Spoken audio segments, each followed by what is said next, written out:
வெயில் நாள் வந்தால் போதும், இந்த குடிசம்பங்கி பூ கொத்து கொத்தாக பூக்க ஆரம்பிச்சிடும். நிறைய மொட்டு.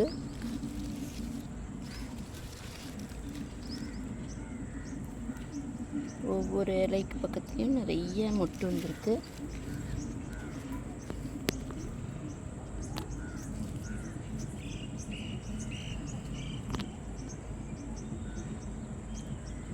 ஃபஸ்ட்டு பூ பார்த்தீங்கன்னா பச்சை கலரில் தான் இருக்கும்.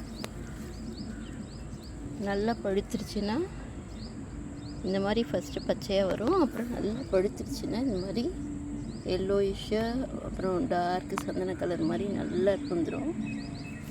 அப்போ நல்லா வாசனையாக இருக்கும் அந்த பூ.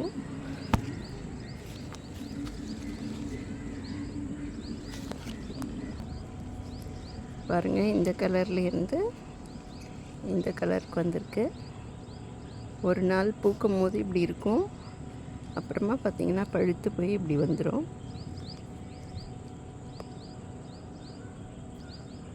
நல்ல வாசனையாக இருக்கும். பெருமாளுக்கு போடலாம். நாளைக்கு ராமநவமி, அதனால் நான் பறித்து வச்சுருக்கேன் கொத்து போட்டதுக்கு.